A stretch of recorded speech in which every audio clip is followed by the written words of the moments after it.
Fridge organisation பற்றி இந்த வீடியோவில் பார்க்கலாம். என் ஃப்ரிட்ஜ் டபுள் டோர் மாடல். இதை நான் எப்படி மெயின்டைன் பண்ணுறேன்னு பார்க்கலாம்.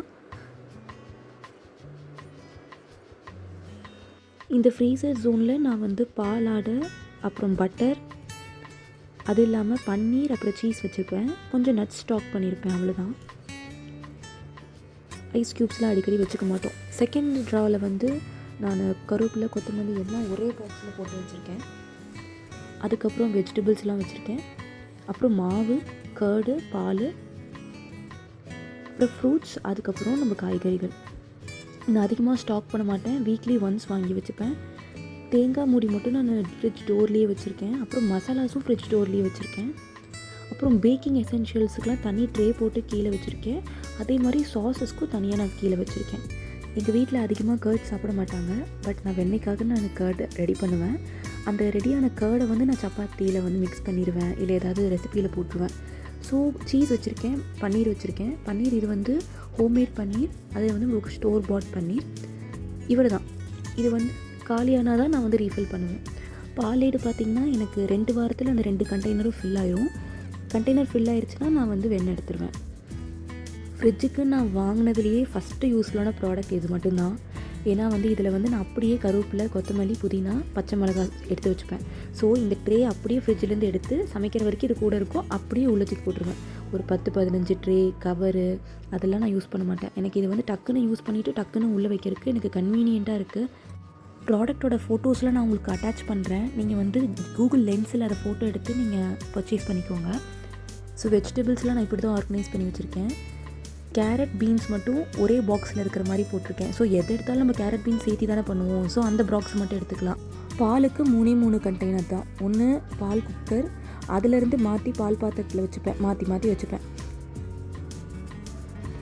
கர்டு பார்த்தீங்கன்னா நான் ஹங்கர்டு கண்டெய்னர் வாங்கியிருக்கேன். இது நீங்கள் கொஞ்சம் சின்ன சைஸாக வாங்கிக்கோங்க. இது நான் ரொம்ப பெரிய சைஸாக வாங்கிட்டேன். அது யூஸ் இல்லை, ஏன்னா வாட்டர் செப்பரேட் ஆகிறதுக்கு அந்த கீழே பாக்ஸ் பொறையூத்தருக்குன்னு ஒரு கண்டெய்னர் வச்சுருக்கேன்.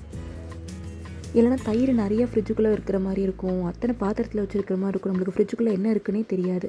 எனக்கு ரொம்ப பிடிச்சது இந்த மண் சட்டியில் தயிர் சாப்பிட்றது. அதுவும் அந்த எருமை தயிர்லாம் அவ்வளோ கெட்டியாக சாப்பிட்றது எனக்கு ரொம்ப பிடிக்கும். உங்களுக்கு மண் சட்டியில் தயிர் சாப்பிட பிடிக்குமான்னு கமெண்ட்ஸில் சொல்லுங்கள். இந்த ரேக் ஃப்ரூட்ஸ் எல்லாம் நான் ஸ்டோர் பண்ணி வச்சுப்பேன். இது புல் அவுட் ரேக் மாதிரி. இதை நான் ஹோம் சென்டரில் வாங்கினேன், 150 per பீஸ்னு. இதே ஆன்லைனில் அவைலபிளாக இருந்தது, அவ்வளோ நல்ல குவாலிட்டியெலாம் எனக்கு கிடைக்கல. இதில் கிரேப்ஸ் போட்டு வச்சுருக்கேன். ஸோ மாற்றி நான் ஃப்ரூட்ஸ் ரொட்டேஷன் பண்ணிப்போம்.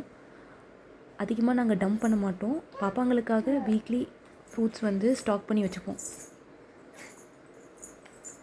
அதுக்கு கீழே வெஜிடபிள்ஸ்.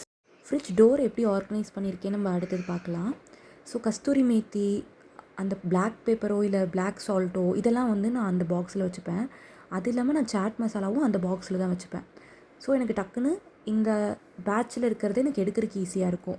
அடுத்தது பார்த்திங்கன்னா seasonings, onion powder, garlic powder, paprika powder, oregano இதெல்லாம் இதில் வச்சுருப்பேன்.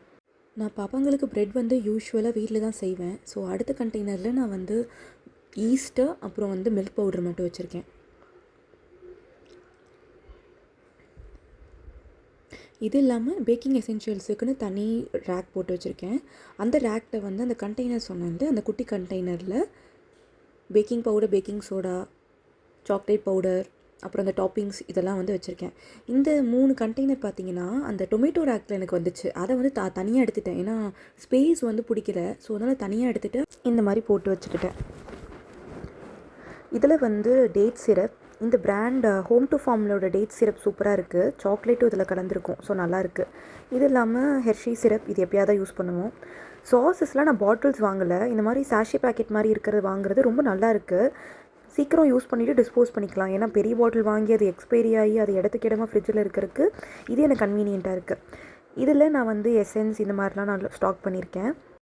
நீங்கள் பிவிசி ஷீட் போட்டு அரேஞ்ச் பண்ணிக்கோங்க, உங்களுக்கு மெயின்டைன் பண்ணுறதுக்கு ரொம்ப ஈஸியாக இருக்கும். கோகோனட் மட்டும் நான் அந்த கார்னரில் தான் வைப்பேன், அது எனக்கு ஈஸியாக இருக்கும் ஆக்சஸ் பண்ணுறக்கு. பாதி மூடியை மட்டும் யூஸ் பண்ணிவிட்டு அதில் மிச்சத்தை அங்கே வச்சுருவேன். நான் சொன்ன இந்த ஃப்ரிட்ஜ் ஆர்கனைசர்ஸ் எல்லாம் கண்டிப்பாக கேம் சேஞ்சராக இருக்கும், பட்ஜெட் ஃப்ரெண்ட்லியாகவும் இருக்கும். கூகுள் லென்ஸ் யூஸ் பண்ணி பர்ச்சேஸ் பண்ணிக்கோங்க. தேங்க்யூ.